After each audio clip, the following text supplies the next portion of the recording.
mas como o Jorge já até falou, antecipou um pouquinho, é tão importante a gente falar, né? E tudo que a gente não fala, infelizmente, a gente somatiza, nosso corpo sente e a gente adoece, né? Então, eu vou trazer para vocês uma visão do luto, de que a gente passa de maneira muito constante o luto, ou seja, a gente já nasce vivenciando o luto, tá? Aqui eu coloquei só um pouquinho, né, da minha experiência, mas eu não vou ficar falando aqui. Eu já sou formada há um tempinho, né, 19 anos. Eu sou especialista em algumas áreas aqui da psicologia. Tenho mestrado também na área de reabilitação e equilíbrio corporal, inclusão social. E eu também leciono, né, desde 2006. Fora isso, eu também tenho experiência clínica, mas hoje a gente vai falar um pouquinho sobre outras coisas, né? Mas é um prazer falar com vocês um pouquinho sobre esse tema. Eu quis indagar, eu quis mexer um pouquinho com vocês e eu coloquei esse primeiro slide aqui, ó. Quando falamos de luto, qual é a primeira coisa que você pensa? Né? Como eu havia falado, o luto ele traz um peso muito grande, que se a gente fala, dá a sensação de que para alguns familiares é um tema pesado, a gente não pode falar sobre, e eu quis colocar esse slide aqui para mexer um pouquinho com vocês. Quando a gente fala de luto, vem o quê? Né? Vem o conceito de morte, vem o conceito de doença, é um sofrimento, né? Eu queria que vocês pensassem, o que que vem para vocês? Deixa, né, o que vem na cabeça de vocês. O luto realmente, turma, ele envolve vários aspectos, mas eu quis trazer um aspecto para vocês aqui, não só de questão de doença, ou só uma questão de perder, né, um status, mas eu quis trazer em vários contextos aqui. Então, a gente vai falar hoje da morte, mas a presença da morte na vida, né? Soa meio estranho, né? Como assim morte na vida? E eu vou tentar desmistificar um pouquinho, né? Quando a gente fala de morte, a gente está falando de vários contextos, de experiências que a gente passa sem ao menos se dar conta de que a gente está falando de morte. Em que sentido? Quando a gente passa por uma ruptura, né? Pode ser uma separação, pode ser uma doença, pode ser numa situação limite, que é o que a gente está vivenciando nesse semestre, né? Por causa da pandemia, o isolamento, a gente está vivenciando essas sensações de perda, de tristeza, de incerteza, de instabilidade. Então, é uma situação limite, né? Então, é uma sensação de morte também que a gente está vivenciando.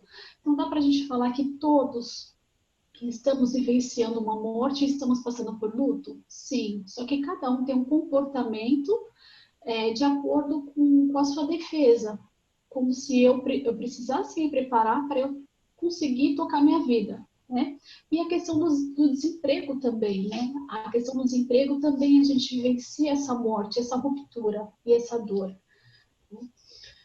Eu não sei se vocês já ouviram falar também, mas a gente não vivencia só a morte em situações de tristeza, mas a gente vivencia a morte também em situações de festas, né? Como, por exemplo, um filho que casa, ele deixa de ser filho e agora ele vai ser pai, ele vai ser marido, né? Ou a filha que casa, agora ela vai ser o quê? Uma esposa, e ela vai sair da sua casa.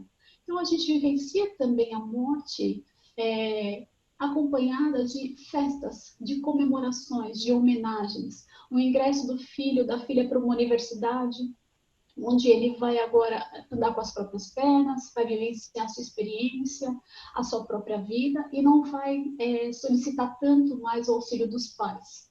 Então, a gente vivencia essa questão de morte também, de luto. Tem pais que sofrem muito quando o filho, a filha sai de casa. As fases também do ciclo vital. O que é o ciclo vital? É o ciclo da vida, né? A gente nasce, a gente cresce, a gente vai para a adolescência. Então, cada ciclo que eu vou passando, eu estou vivenciando uma morte. Qual que é essa morte que eu estou falando para vocês? É a criança que perde o corpo de criança para entrar na adolescência. E isso, para essa criança, é uma sensação de morte também.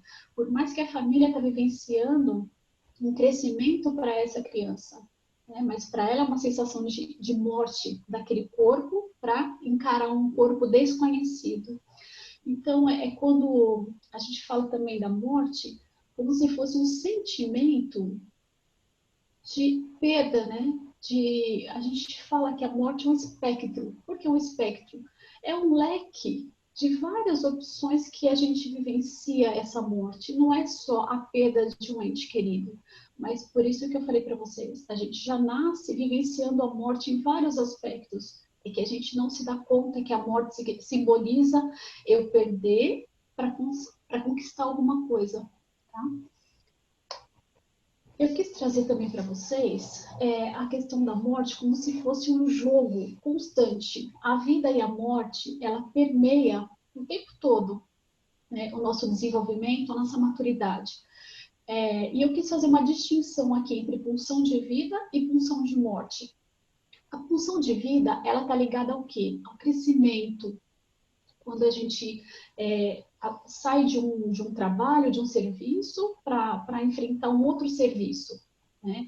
Eu estou abandonando aquilo que eu já conhecia, aquilo que eu dominava, aquilo que eu tinha controle, e agora eu estou assumindo uma outra coisa que eu não domino, que eu não conheço as pessoas, então é um medo, é uma insegurança, tem hora que bate o desespero, será que eu vou conseguir, será que eu não vou?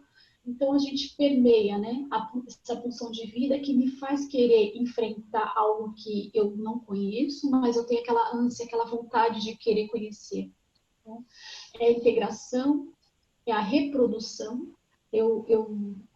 Quando um casal decide ter um filho, independente da forma, é um filho biológico, é um filho adotivo, é um filho por reprodução assistida.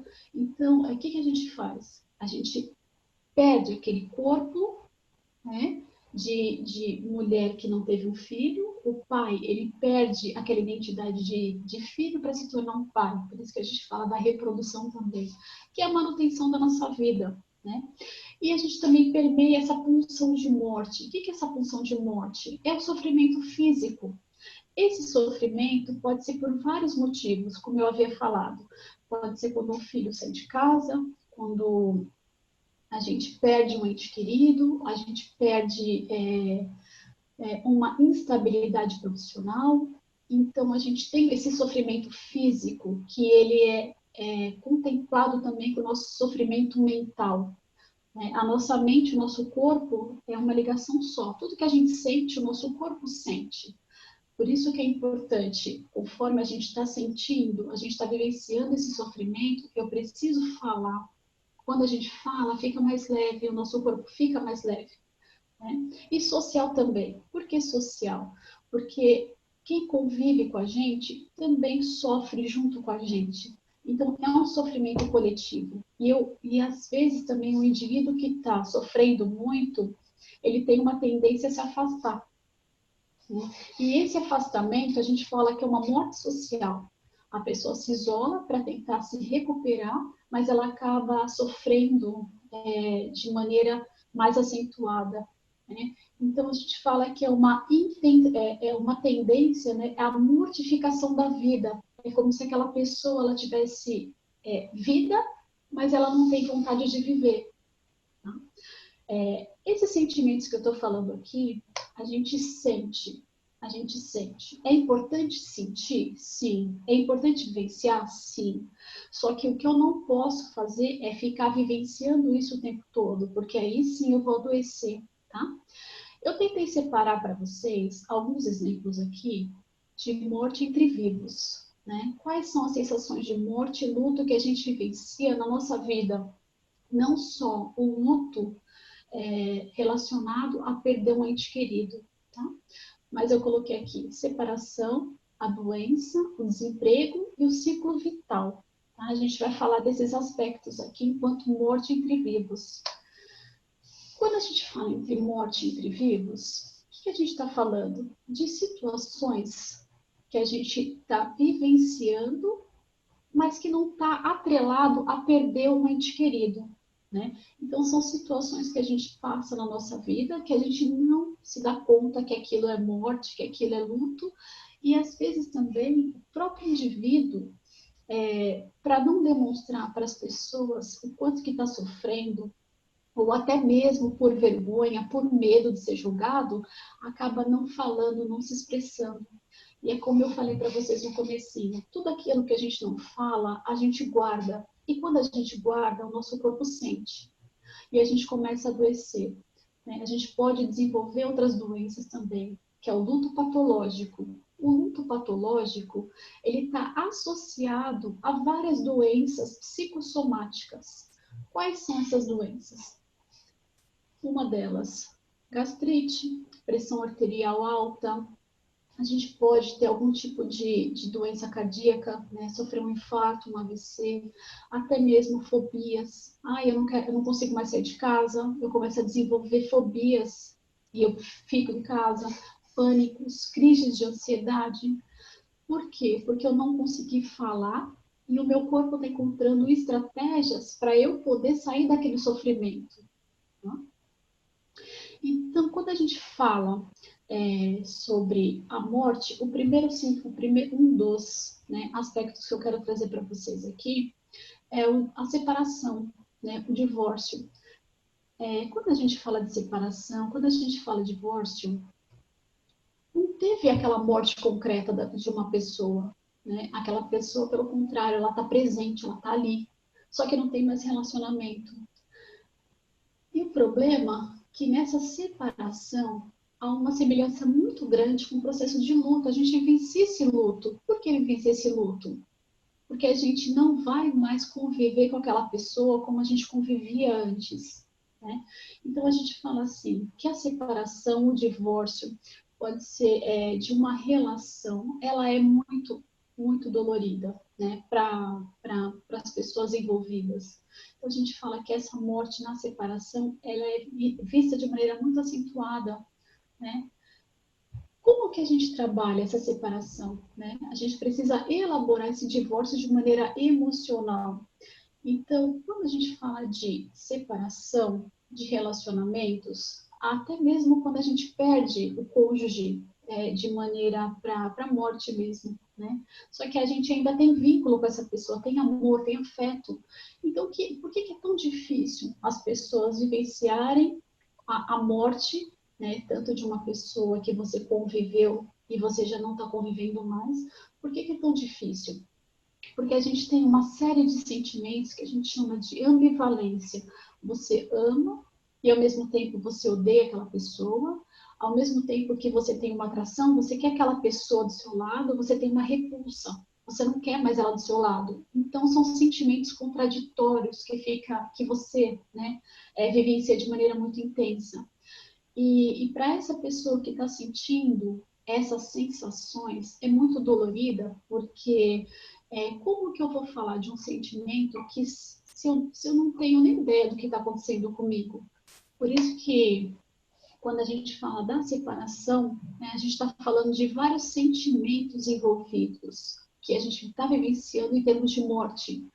E ao mesmo tempo que você quer, você não quer, né? Então a gente fala assim que a gente, ao mesmo tempo a gente ama, a gente não quer aquela pessoa, né? E é vivenciado de maneira muito intensa. Nesses casos aqui, também tem uma série de mortes que a gente tem que trabalhar, né? A morte de uma identidade. Antes eu era casada, agora eu sou divorciada, ou sou viúva, né? Então, são mortes que a gente precisa elaborar de maneira distinta, separada, né? Mesmo quando a gente vivencia uma separação de um cônjuge, né? É muito complicado quando essa pessoa está viva, porque você, ao mesmo tempo que você quer, você não quer. Só que não existe mais relacionamento, né? Então, a gente precisa o quê? Elaborar esses sentimentos contraditórios, né? E para muitas pessoas é muito complicado. Então, tem pessoas que começam a aliviar esses sentimentos tão intensos de maneira a conseguir, né? A viver a sua vida sem aquela pessoa presente. Só que às vezes essa válvula de escape não é tão saudável assim. Às vezes a pessoa ela começa a se dedicar ao trabalho de maneira excessiva ou a se dedicar fazendo outras coisas para ter um alívio imediato. Só que quando volta para casa, para aquele momento, aquele sentimento intenso vem com toda a força e aquela pessoa não consegue lidar com aquilo. Né? Por isso que eu falei para vocês, é muito importante a gente vivenciar tudo aquilo que a gente está sentindo. E um exercício muito interessante que ajuda bastante é a gente nomear. A gente tem muita dificuldade em nomear o que a gente está sentindo. Né? No sentido da separação, é nomear o quê? Eu era casada, agora eu sou solteira ou sou viúva. Eu preciso nomear para eu começar o quê? Elaborar esse luto de maneira separada, porque são muitas coisas e a gente às vezes não consegue lidar com aquilo. Então eu separo e começo o quê? A entender o que está acontecendo comigo primeiro. É voltar para dentro de si para eu entender o que está acontecendo. Eu vou alterar o meu padrão social, porque antes eu não trabalhava, agora eu preciso me dedicar a algum trabalho para eu poder me sustentar. Ou eu era dependente daquele relacionamento onde a pessoa era provedor da casa e agora não é mais. O que eu preciso fazer? Né? Às vezes eu preciso mudar de casa também, mudar até o meu status da rede social. Para muitas pessoas é muito difícil fazer isso, mas vocês percebem? Eu preciso identificar primeiro o que está doendo, identificar primeiro como eu vou levantar daquela situação. Eu não tenho que ter pressa, a pressa que eu tenho que ter é me olhar, é parar e tentar me olhar, né? Como que eu estou internamente. E como que a gente vai fazer isso? Então, esse processo de luto aqui que a gente fala, né? A gente precisa o quê? Entender o quê? Foi uma morte concreta, né? Não que eu perdi para uma pessoa, para uma morte em si, mas eu estou vivenciando uma morte concreta. Então é preciso vivenciar o quê? Essa perda, como eu falei para vocês. Essa perda eu preciso de entender que já não existe mais aquele relacionamento, por N motivos, N fatores, às vezes a convivência está insustentável, é um relacionamento abusivo, ou é um relacionamento que simplesmente não tem mais vínculo, não tem mais afeto, não tem mais amor, não tem mais carinho, e a convivência ficou pesada, né? Então a gente tem que elaborar essa perda e trabalhar o quê? A reorganização da vida, retomar a sua vida. Mas como eu havia falado, a gente não tem que ter pressa, a gente tem que ter pressa de se olhar, de entender o que está acontecendo com a gente, para a gente conseguir. Eu falo que é sempre assim, é uma desconstrução e uma construção o tempo todo. A vida é feita disso, de desconstruir aquilo que a gente projetou, aquilo que a gente quis viver, só que aquilo não está funcionando mais. Então eu tenho que desconstruir e pegar os caquinhos e ir colando, sabe? Construindo novamente, né? E aos poucos retomar a vida, né, cotidiana. Eu não tinha uma função, eu não tinha um trabalho, ou o trabalho que eu tinha não estava me fazendo bem. Então, aos poucos, a gente retoma a nossa vida ou reconstrói essa vida de uma maneira diferente. E começa a investir em novas relações. Eu não estou nem falando de relacionamento amoroso, mas relações sociais. Porque tem pessoas que sofrem tanto e se isolam. Ela ou ele não consegue mais se vincular a outras pessoas por medo ou porque está sofrendo muito. Né? Mas é importante esse investimento em outras relações. Outra morte também que a gente fala, eu não sei se alguém já passou por essa situação, quando por algum fator você vai ao médico e você descobre que você tá doente, está com uma doença. Tem doenças que é como se fosse uma sentença de morte. Você recebe o diagnóstico e é como se você tivesse taxado ali. Eu não vou sobreviver, essa doença é limitante. Então, tem pessoas que assim que recebem o diagnóstico e o prognóstico é um pouco mais complicado, a pessoa, ela parece que desiste de viver, né? Tem pessoas que não, que ela se agarra. Eu tenho aquela doença, eu tenho aquele prognóstico que é difícil, mas Eu quero me agarrar a algo que me faz sair daquele sentimento dolorido.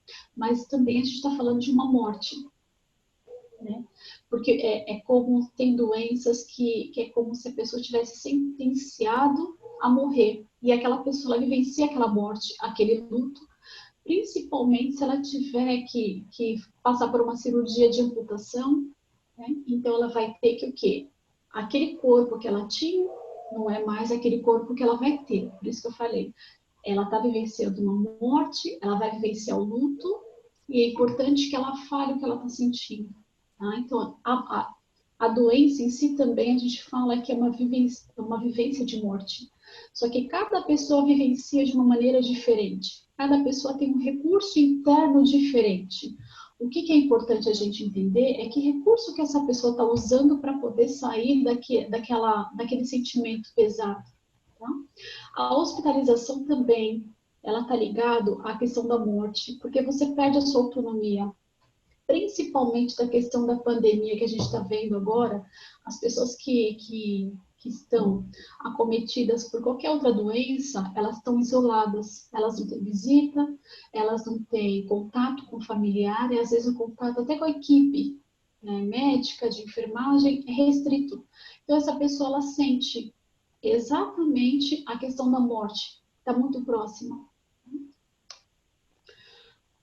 A gente fala também da morte quando a gente está trabalhando, a gente depende daquele trabalho para sustentar a nossa família, para sustentar os nossos filhos, e vem aquela ruptura e simplesmente você perde seu emprego. A sensação é de morte. E agora, o que eu vou fazer? É de desespero, né? Principalmente se vem de uma maneira muito abrupta, você não estava esperando, como a gente está vendo que muitas pessoas estão perdendo o emprego dessa forma. Né? Então, a sensação é do quê? E agora? O que eu vou fazer? Né? Como que eu vou conseguir sobreviver? Ou como que eu vou conseguir me virar? Tá? Então, a sensação também, né? Aquela atividade que eu tinha, que eu exercia, eu não tenho mais. É como se tirasse o alicerce daquela pessoa e aquela pessoa não perdesse o chão.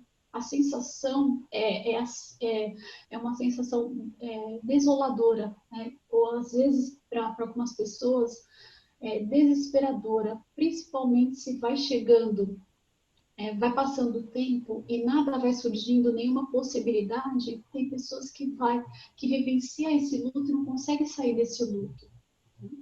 O ciclo vital, como eu falei para vocês já um pouquinho, cada período da nossa vida, a gente vivencia fases, né? A criança que vai para a adolescência, depois é para a vida adulta, depois é para a vida adulto jovem, depois é para a meia-idade e vai para a velhice. E cada fase a gente vai perdendo aquele corpo e vai adquirindo outro corpo.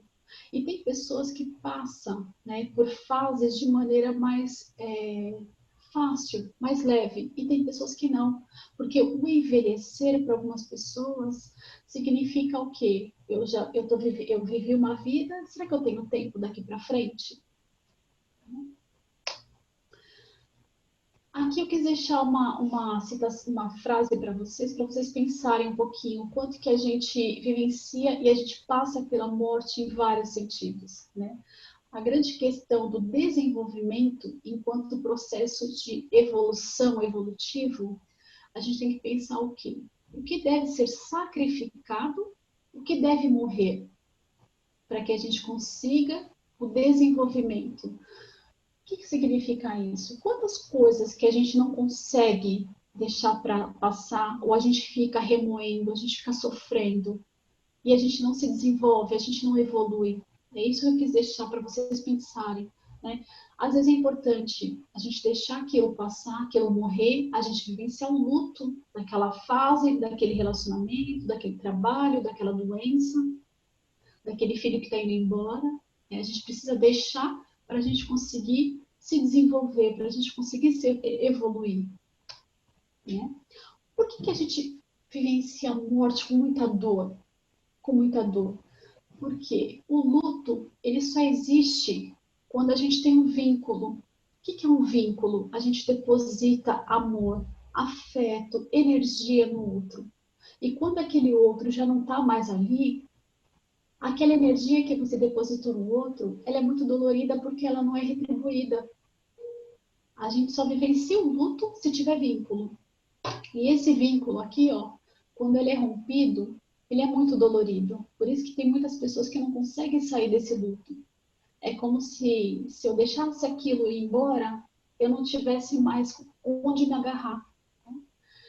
Então, esse comportamento aqui de luto, ele é como se fosse uma sobrevivência. Eu preciso me vincular a pessoas, eu preciso me vincular a coisas, a emprego, a questão social, para eu poder o quê?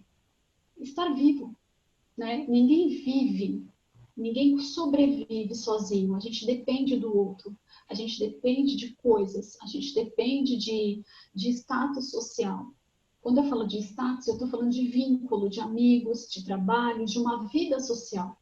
Né? A gente precisa. Então, nosso comportamento é o quê? É se vincular a coisas. E quando a gente perde essa coisa, a gente fica desnorteado.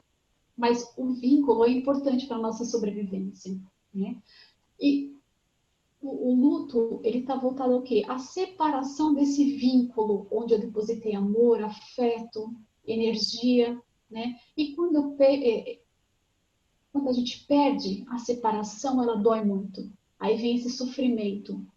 Gente, o sofrimento é universal, é uma reação universal. É uma reação que eu tenho quando eu estou perdendo alguém. Por isso que a gente não aceita perder. A gente não aceita, a gente quer somar. Perder, a gente não aceita perder. Então, esse sofrimento aqui, ele é universal e está relacionado à perda. E essa perda é de amor, é de afeto, por isso que dói tanto e a gente corre tanto, né? A gente corre tanto desse sofrimento aqui. Mas o sofrimento faz parte, ele é inerente ao nosso desenvolvimento. Por isso que eu quis deixar para vocês aquela frase. Às vezes eu preciso deixar, eu preciso permitir que aquilo morra para eu conseguir me libertar, para eu conseguir me desenvolver. Aqui eu quis colocar para vocês, falando bem rapidinho, que eu sei que a gente tem um tempo curto, né? A gente vivencia algumas fases, né? Quando a gente perde alguém, quando a gente perde uma situação ou objeto. Então, é bem rapidinho. A gente vivencia em 4 situações, né? Eu recebi a notícia de que eu estou perdendo uma pessoa por uma doença, ou perdi meu emprego, ou perdi meu cônjuge. A gente vivencia essas fases. Primeiro é o choque. O que é o choque? Sabe aquela sensação de entorpecimento, aquele susto, né? Então você escuta a notícia, você fica, parece que em choque, por isso que o nome é choque. Aí vem uma mescla de tensão, e agora o que eu vou fazer? De raiva, por que isso aconteceu? Eu dei minha vida por esse trabalho, ou ai, a pessoa estava lutando tanto para viver, o que aconteceu? Vem aquela raiva, vem aquele pânico, né? Tem pessoas que vivenciam aquela fase de maneira muito intensa. Né? Aí vem a segunda fase. A segunda fase é aquela sensação de que você está sonhando, sabe? Que você está dormindo, que quando você acordar, nada daquilo aconteceu, né? Então é a segunda fase que a gente vê esse luto. A terceira, a gente fala que é a fase do desespero, é quando você entende que realmente aquilo aconteceu, né? Que aquela perda, ela foi definitiva, ela está sendo definitiva, que você não vai retomar novamente a sua vida da forma que era antes, né? E a última fase, a gente fala que é a fase de alguma organização. É quando a gente aceita aquela perda, a gente aceita aquela situação e a gente tem uma consciência de que a gente precisa retomar a nossa vida. A gente precisa criar forças para sair daquela situação, depositar afeto, energia, amor em outras coisas. Eu quis colocar aqui para vocês, ó, uma frase. Se quiseres poder suportar a vida, fica pronto para aceitar a morte, né? Eu quis colocar aqui para vocês essa frase. Acho que ela fala um pouquinho do que a gente está falando, né? Sobre o quanto que a morte ela precisa ser vivenciada, ser aceita para a gente poder sair, né? Sair daquele estigma, daquele sofrimento, daquela dor, daquele peso e a gente retomar a vida.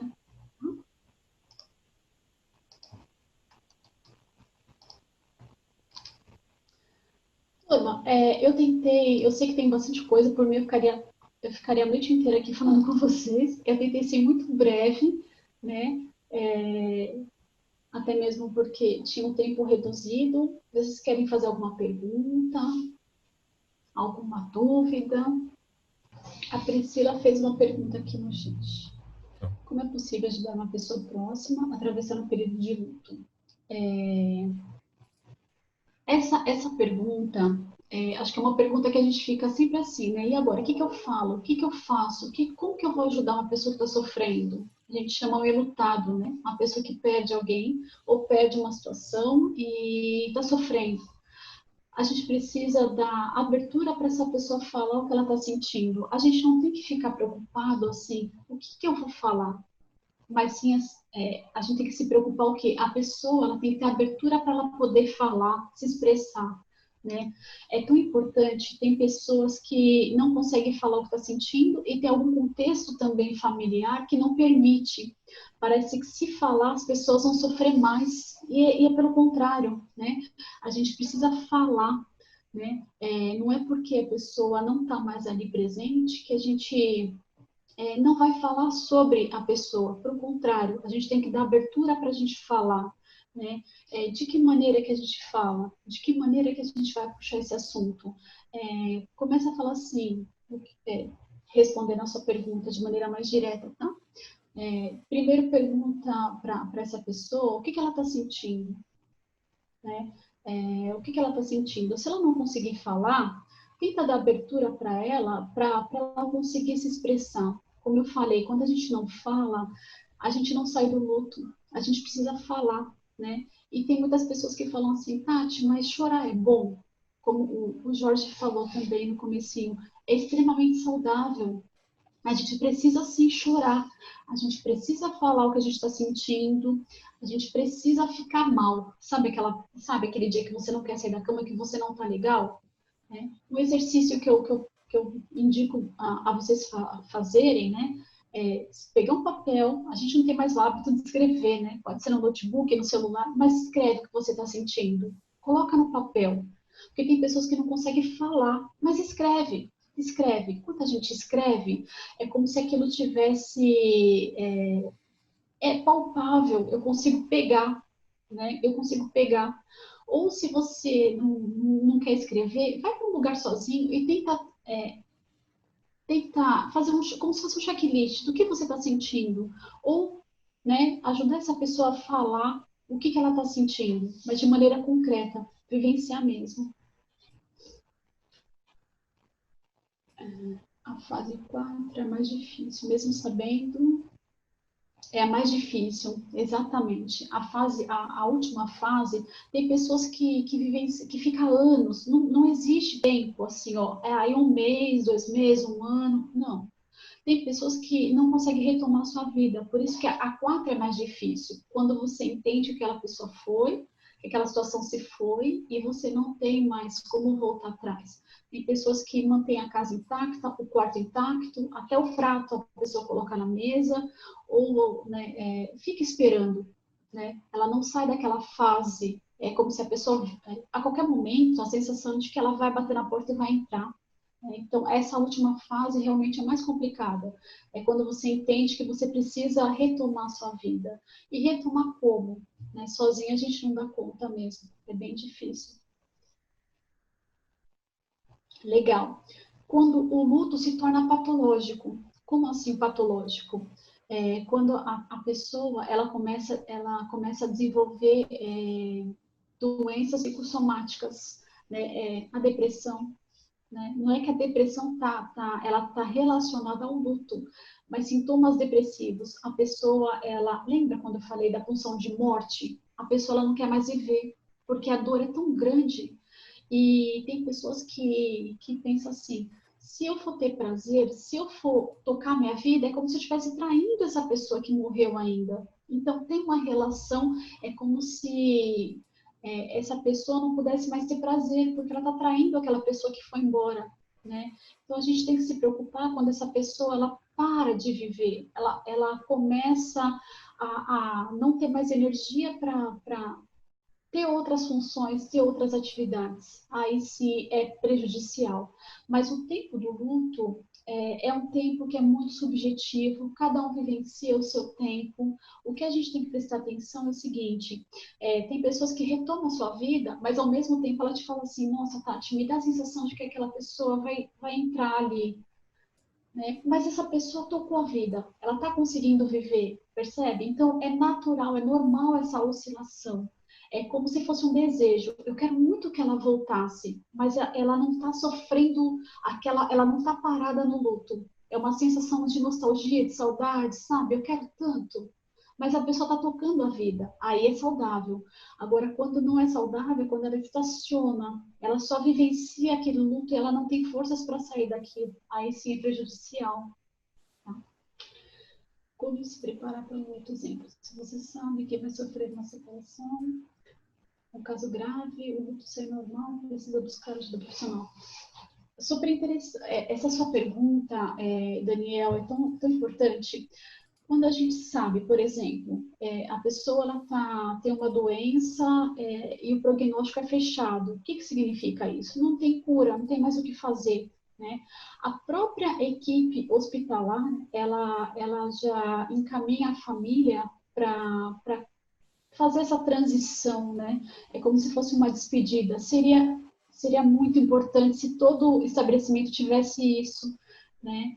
Porque até mesmo a pessoa que está sofrendo com aquela situação, o doente, ela precisa entender o que está acontecendo com ela. E tem pessoas que ficam assim, familiares, né? Ai, não fala que ela vai sofrer mais. E fica tudo muito, sabe, não se fala, é tudo muito segredo. Só que está todo mundo sofrendo. E como que a gente trabalha isso? Falando, né? Então, deveria ser super importante se tivesse esse tipo de assistência. A separação também, né? Quando o casal percebe que já não né, tentou, ou por N fatores não tem mais como continuar essa relação, é importante assim, não é que todo casal precisa de uma assistência terapêutica ou de um aconselhamento, né? Mas seria importante, principalmente se tiver filhos, né? Principalmente se uma pessoa da relação não aceita essa separação. Então fica muito complicado para essa pessoa, porque ela não aceita perder essa pessoa, né? Então, de que forma é que a gente vai trabalhando tudo isso?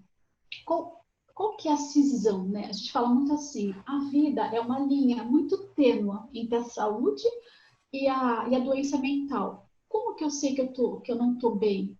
Quando eu não consigo mais voltar para a minha vida social, eu não consigo mais voltar para o meu trabalho, eu não consigo me dedicar a outras coisas e eu só fico vivenciando aquela dor. Aí sim não é saudável. E o problema do não saudável é que a gente começa a desenvolver também doenças. Hoje em dia, vários autores, né, quando a gente fala de psicossomática, eles falam muito que a nossa psique, a nossa mente, a nossa cabeça, ela somatiza a doença no nosso corpo para falar assim, é como se essas doenças viessem para falar assim, ou você se cuida, ou eu vou parar você para você se cuidar. Então, é como se as nossas doenças, né, elas estivessem parando para o indivíduo falar assim, agora eu vou me cuidar, agora eu vou prestar atenção em mim. Vocês já repararam quando a gente está doente? É o único momento que você para e fala, agora eu vou me cuidar, agora eu vou prestar atenção em mim, né? Aí você se recupera, você melhora, tudo que aquilo que você falou, você já não lembra mais, né? Então, é importante a gente entender o que está acontecendo. Como a psicologia vê essa questão do luto coletivo? Nossa, Neuza, sua pergunta é excelente.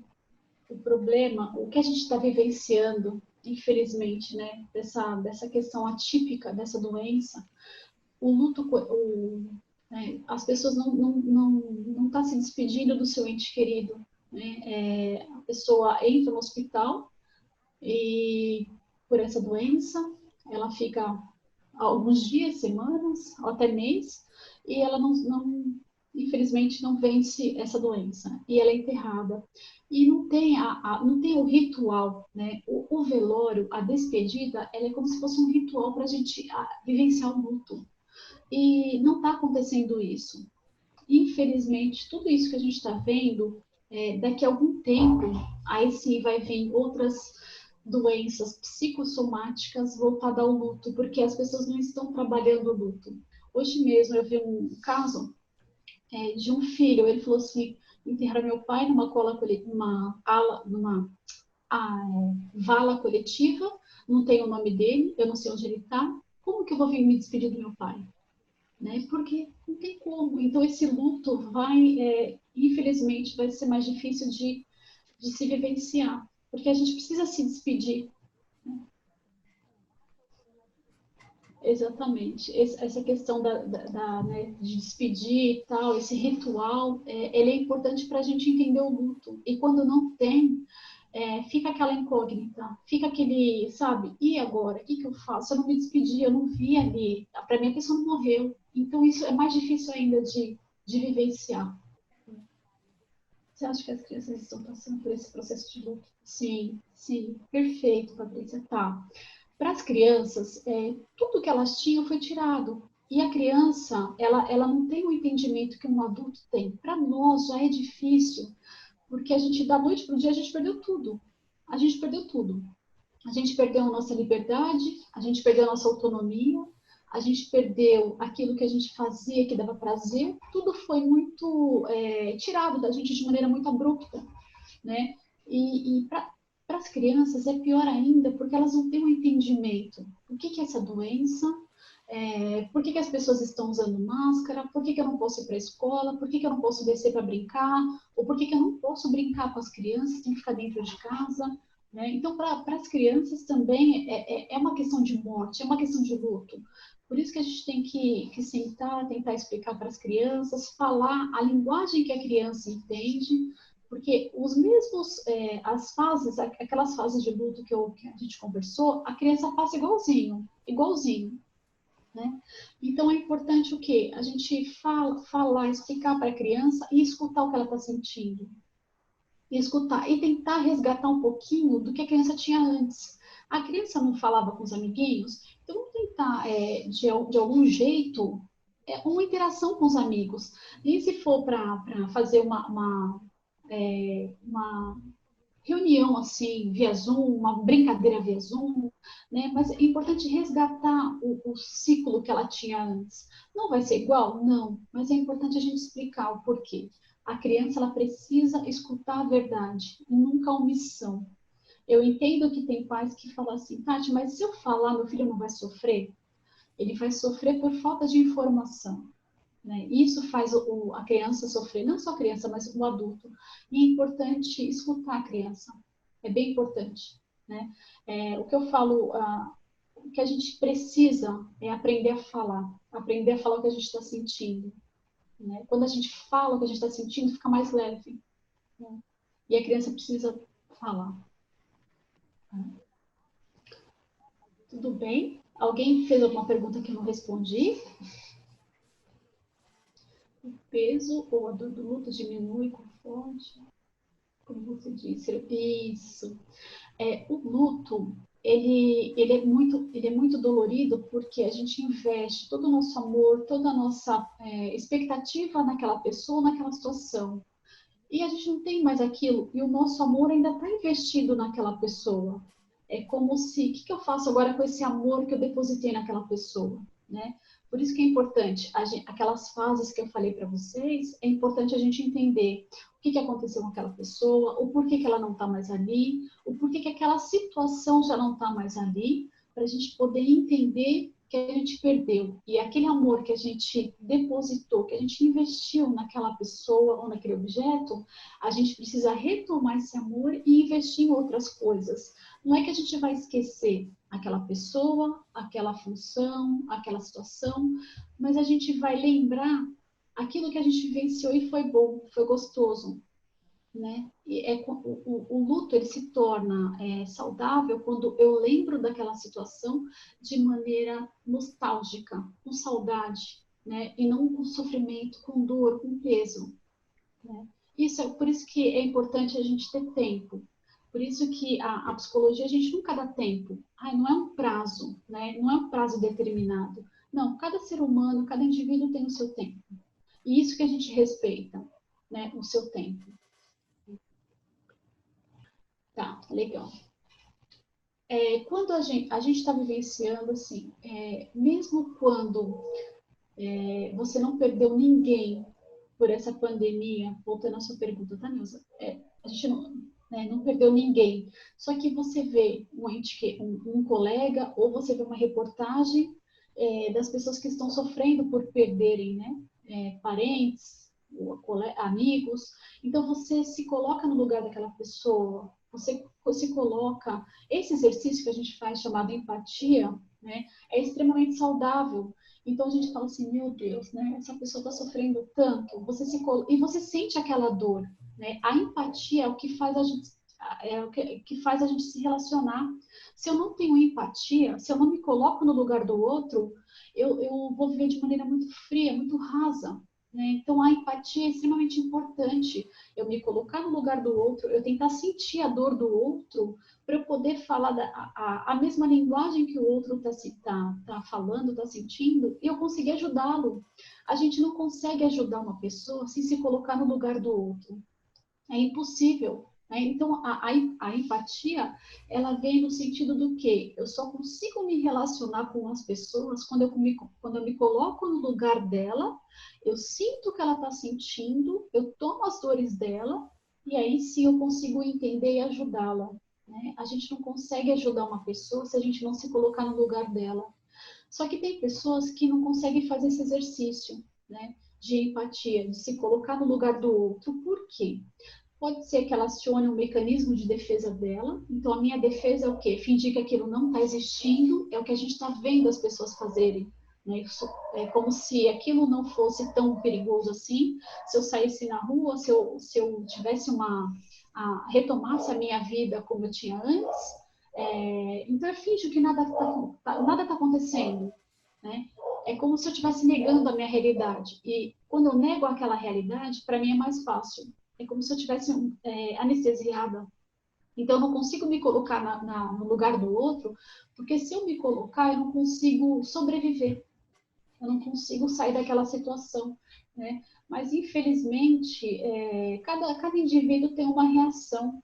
O que eu posso falar para vocês que a empatia é a única forma que a gente tem de se colocar no lugar do outro e de poder tirar o outro daquela situação. Né? Se a gente não usar a nossa empatia, o relacionamento, as nossas relações sociais, elas ficam muito rasas, muito frias. Né? E a gente não sente o que o outro está sentindo. Tá? Então, é extremamente importante. Só que comportamento, cada um tem o seu, a gente reage de acordo com a nossa criação, com a nossa educação. Não que, conforme eu vou me desenvolvendo, eu não possa melhorar algum comportamento. Eu posso fazer isso. A gente acredita muito, a psicologia acredita muito que o desenvolvimento, ela faz com que eu possa modificar algum comportamento, mas eu tenho que querer, eu tenho que querer. Né? E a gente não consegue ajudar o outro se o outro não quer ser ajudado. Por isso que é importante a gente tentar entender se a pessoa quer ser ajudada. Né? Tudo bem? Alguém tem mais alguma pergunta? Não sei se eu consegui responder todas. Quero agradecer muito a Tatiane, né? Eu agradeço muito pela presença da Tatiane. Muito obrigado, tá? Imagina, foi um prazer. Obrigada. Obrigada, boa noite para vocês. Tá. Qualquer coisa, estou à disposição.